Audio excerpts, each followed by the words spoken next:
E aí, pessoal, tudo bem? Aqui quem fala é o Jackson, né? Eu começo esse primeiro vídeo do nosso canal falando sobre um tema muito importante, né? De por que a gente não deve chamar a Lei 10.826 de Estatuto do Desarmamento. Tá? Começo com um provérbio, né, oriental que diz o seguinte: homens fortes criam tempos fáceis e tempos fáceis geram homens fracos. Mas homens fracos criam tempos difíceis, e tempos difíceis geram homens fortes. Digo isso porque vivemos tempos difíceis com relação ao esporte que a gente ama, né, e o direito de defesa das armas. Tá? Então, dito isto, né, vou falar um pouquinho sobre a Lei 10.826. Vou falar basicamente o porquê a gente não deve chamá-la de Estatuto do Desarmamento e o que isso influencia. Tá? Bom, em primeiro lugar, pessoal, as armas de fogo, elas servem de instrumento de equalização de força entre agressor e agredido. Tá? Se houver uma luta entre o mais fraco e o mais forte, a única coisa que pode equipará-las são as armas, certo? Digo isso para as mulheres, para homens, para os mais jovens.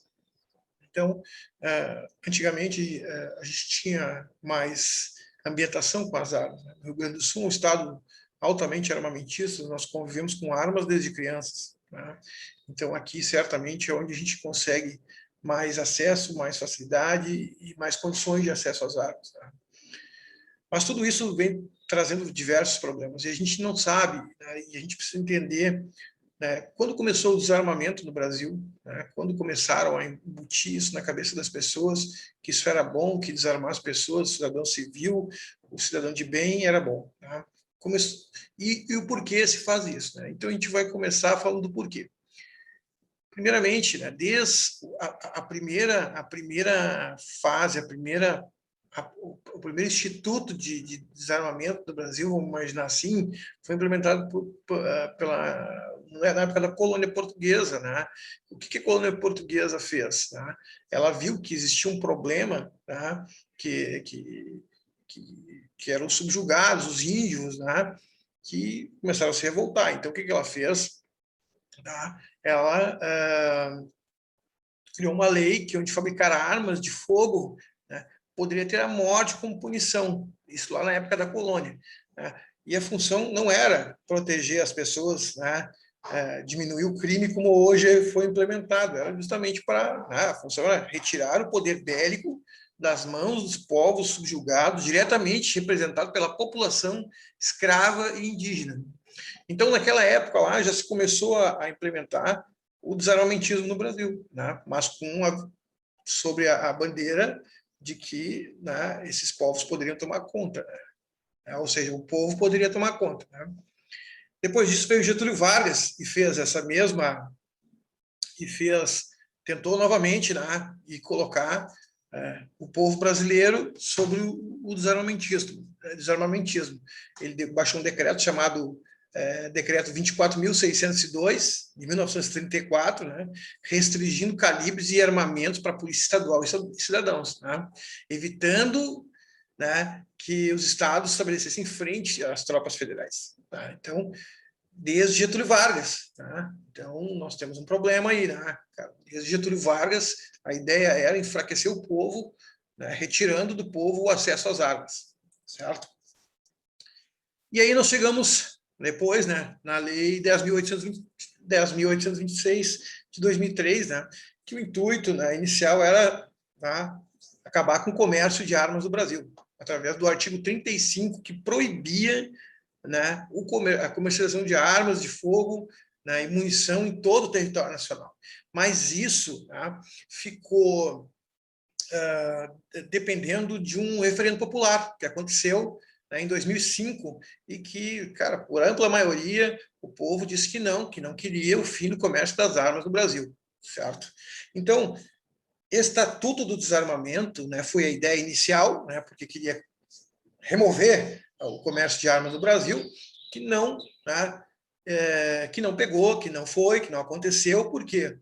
Porque o artigo 35 não pôde ser implementado. E o comércio de armas no Brasil, né, continuou, né? Então, de fato, não existe Estatuto do Desarmamento. Existe a lei que regulamenta o registro, comércio e a posse e aporte de armas no Brasil, certo? Então, dada essa ideia inicial aí de que não existe Estatuto do Desarmamento porque não conseguiram desarmar a população, as lojas de caça e pesca, de venda de armas, a fábrica de armas, né? Os clubes estão cada vez mais cheios, cada vez mais gente comprando arma. Claro, isso acaba inflacionando o preço da arma, né? E torna o esporte um esporte caro. Antigamente era mais barato, comprava pistola, comprava revólver, bem mais barato, né? Enfim, quando eu digo não existe Estatuto do Desarmamento, né, eu digo no sentido de que aquilo que foi proposto inicialmente, que era o fim do comércio de armas, não se concretizou porque o referendo não validou. Então, nós efetivamente não vivemos o Estatuto do Desarmamento. As pessoas não são obrigadas a se desarmar. Tá? Elas são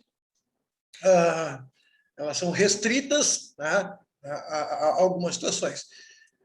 Falando um pouquinho da posse de armas, né, o nosso presidente Jair Bolsonaro, né, fez alguns decretos, né, onde ele fez algumas alterações, né, que propiciaram ao cidadão a ter a posse facilitada.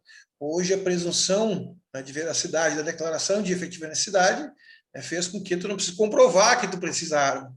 Porque no passado, né, para tu comprar arma, tu tinha que comprovar que tu precisava. Né? Com essa alteração, hoje existe a presunção de veracidade da efetiva necessidade. Né? Existe uma discussão no STF a respeito disso, né? Então, tomara que nunca passe, né? Então, vamos adiante. Né? Mas e por que, então, a gente não deve mais utilizar e deve evitar usar o termo Estatuto do Desarmamento? Porque quando a gente vai pedir uma arma, quando a gente vai pedir o porte da arma, né, o delegado ou o juiz, né, ele tem em mente, né, esse termo, né, esse apelido, Estatuto do Desarmamento. Né, isso lá intrinsecamente faz pensar que as pessoas têm que se desarmar e que o povo tem que se desarmar, quando na verdade a lei só faz, né, a regulamentação do acesso, né, do porte e posse. O porte ele é proibido no Brasil, né, para algumas categorias, né, e é liberado para algumas categorias, né, mas no geral ele é proibido. Né. Então, eu vou mostrar para vocês uma decisão aqui, é público, né? Então, essa decisão de que é um agravo de instrumento no mandado de segurança de pedido de porte de arma, e vou fazer isso aí todas as sextas-feiras, aí, a gente vai comentar sobre as decisões, aqueles que me quiserem mandar os seus vídeos e mandar os seus casos, a gente vai analisar aqui e ver o porquê que não acontecem as coisas, né? Então, eu vou compartilhar minha tela aqui um pouquinho, né? Uma decisão, certo? Uma decisão de agravo de instrumento, eu vou ocultar o nome da pessoa, obviamente, né? E aí a gente vai falar um pouquinho sobre isso, certo?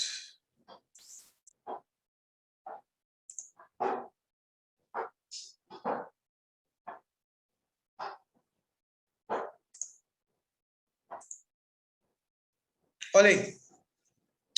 Então, isso aqui é um despacho, né, de um agravo de instrumento. Eu fiz aqui uma busca, né, e mostrei. Eu vou botar para vocês aqui quantas vezes aparece essa palavra desarmamento. Olha lá, 5 vezes, certo? Então, eu vou ler um pouquinho aqui e a gente vai falar a respeito. Trata-se de agravo de instrumento interposto contra a seguinte decisão: de um pedido de liminar, né? Olha, sabido na sua concessão, na via mandamental, pressupõe de forma concorrente relevância dos fundamentos e a possibilidade de ineficácia da medida, caso deferida apenas na final da tramitação do processo, os termos do artigo 7, blá, blá, blá, né?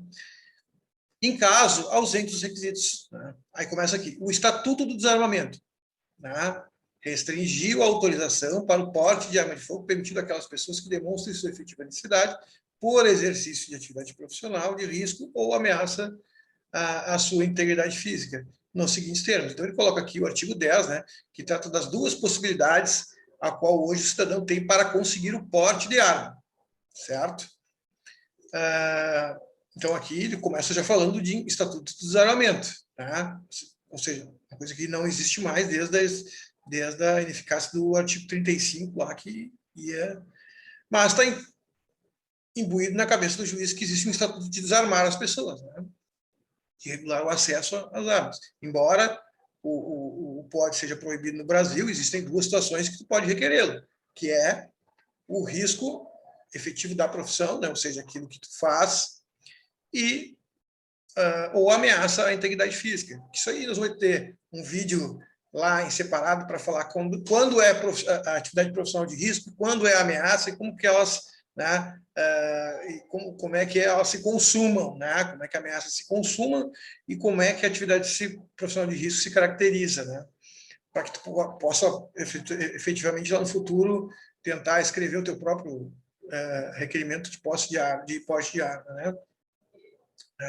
Então, aqui, ó, começa na segunda tela, né, ele cita aqui, o juiz cita, né, evoca-se precedentes jurisprudenciais e tal, né, fala da discricionalidade, ou seja, critério de oportunidade, né,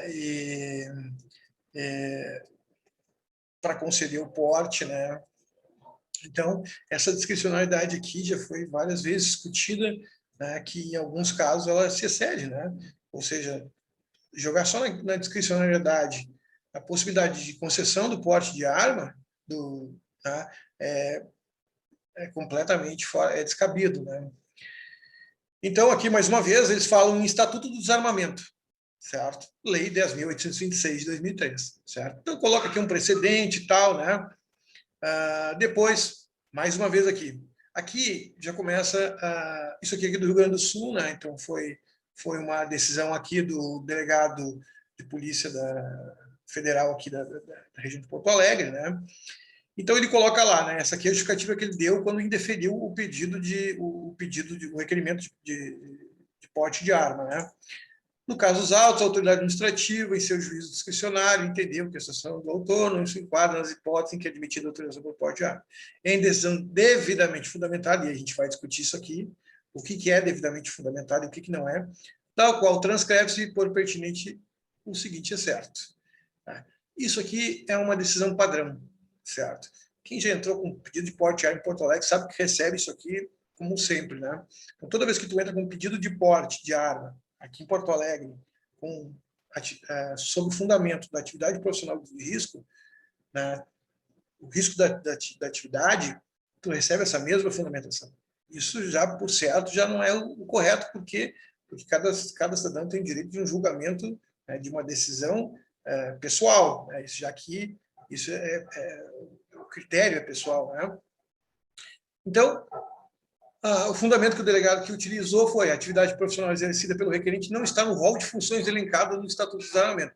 Que funções são essas, né? Eu não preciso de função, eu preciso saber, né, se a atividade profissional ela oferece risco ou não. E aqui está se jogando isso para um rol de funções, certo? Como merecedoras de excepcional atenção, né? Caso contrário, outras profissões que têm característica precípua, a mesma responsabilidade também seria merecedora de especial atenção e estariam elencadas na lista de exceções do referido estatuto. Então, ele joga a decisão para uma lista de funções. Não é o que a lei diz, né? Mas ele usa Estatuto do Desarmamento, certo? Sequer aqui lista a Lei 10.826. Tá?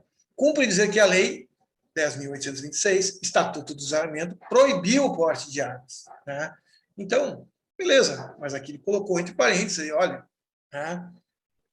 E justificou aqui de forma igual, né? Quando isso aqui é uma justificativa padrão aqui do delegado, né? Joga sempre essa mesma justificativa.